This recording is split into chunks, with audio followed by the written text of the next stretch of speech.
let's look at a couple more examples on using the compound interest formula. $3,000 invested at 1% per year for 20 years, compounded monthly. So, once again, I'm going to write this formula as a reference, 1 plus I to the power of n, and let's collect our data. So, first, our principal is what? $3 invested. That's our initial amount. That's how much, that's the money that we want to grow. The interest rate is 1%. However, okay, so first, 1 divided by 100 gives us 0.01. Okay? It says compounded monthly, and let me underline that. If it says compounded monthly, that means that we have to take this interest rate and divide it by 12. Alright? Remember your chart. Remember your chart. Monthly divided by 12. Okay? So, what is this divided by 12? So 0.01 divided by 12, that gives us, well, a very small number, but let's write it down anyways. So 0.0000833, okay, right? And then for n it says for 20 years.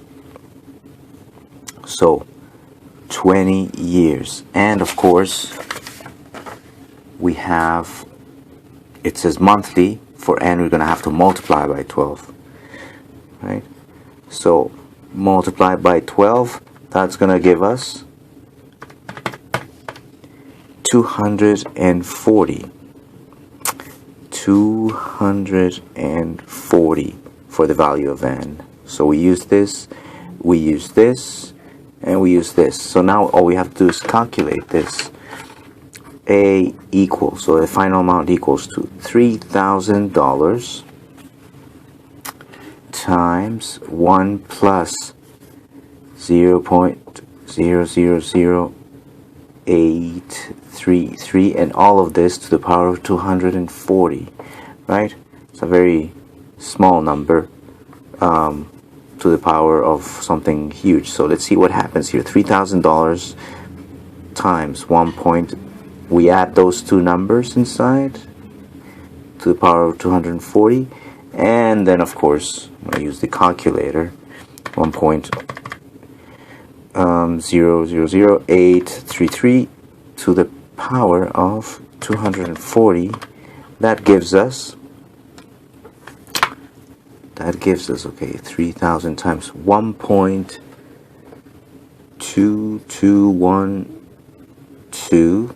Okay, and then this number times 3,000. So I'm actually going to take what is stored in the calculator. I'm going to say times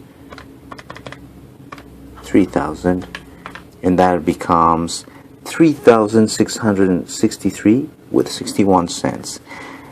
3,663 with 61 cents.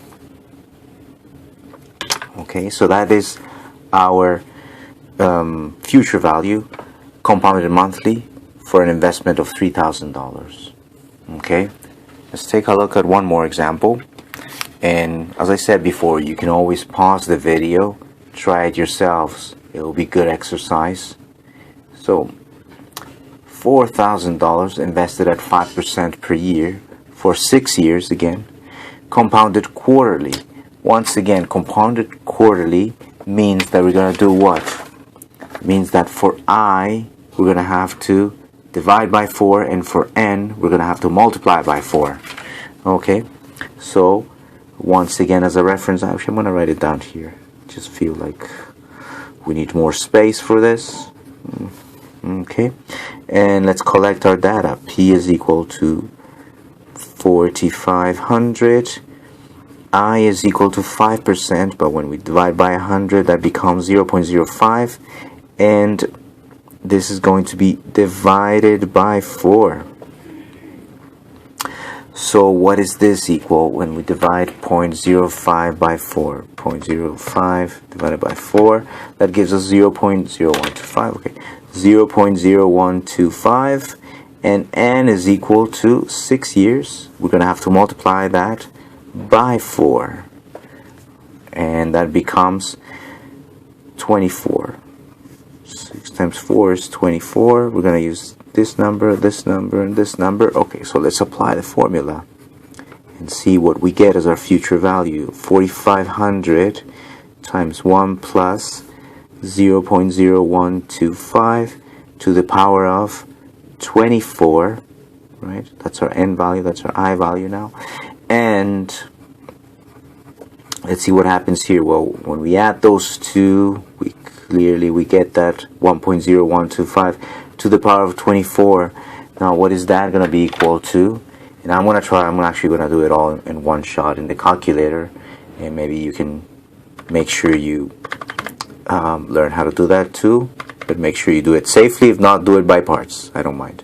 So 1.0125 to the power of 24 equals to that, times 4,500 equals to 6,063 with 8 cents. I'm going to round it off, so up to 2 decimal places. So 6,063 with 8 cents.